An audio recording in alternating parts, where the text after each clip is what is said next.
Si tu cherches une petite douceur croquante à l'extérieur, moelleuse à l'intérieur, avec seulement 3 ingrédients, eh bien tu es au bon endroit.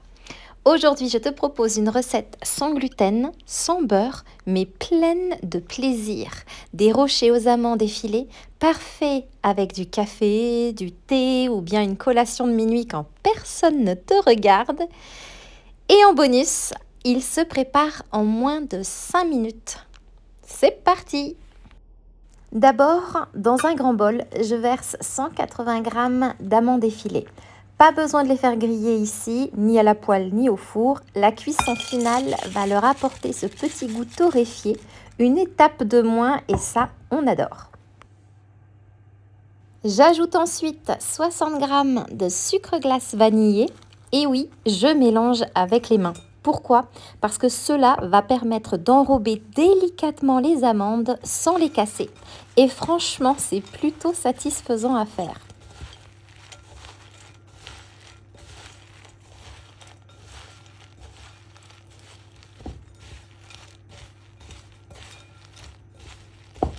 Quand le sucre glace est bien réparti, j'ajoute enfin mon dernier ingrédient, un blanc d'œuf de gros calibre. Et je mélange jusqu'à ce que je ne vois plus ce fameux sucre glace. À ce stade-là, les amandes sont bien humidifiées, mais pas détrempées et c'est exactement ce qu'on veut.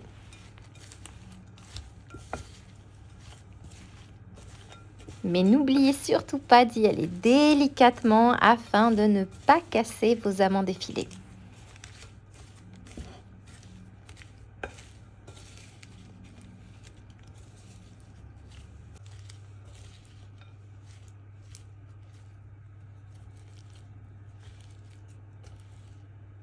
Et maintenant, je forme des petits tas assez épais à l'aide d'une cuillère à soupe et directement sur une plaque à pâtisserie. Je n'ai pas besoin de papier cuisson ici.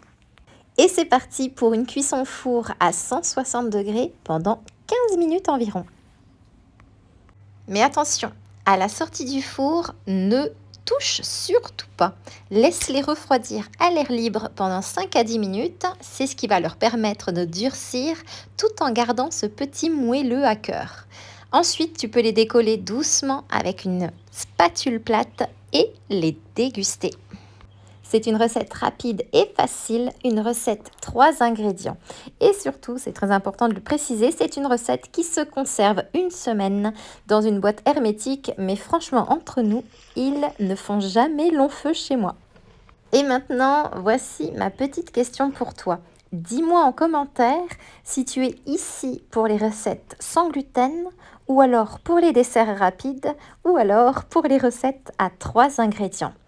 Et surtout, si ce genre de recettes simples et rapides te plaisent, pense à liker la vidéo, ça m'aide énormément et ça me permet de continuer à partager ici chaque jour. Et maintenant, il ne me reste plus qu'à te souhaiter une délicieuse dégustation.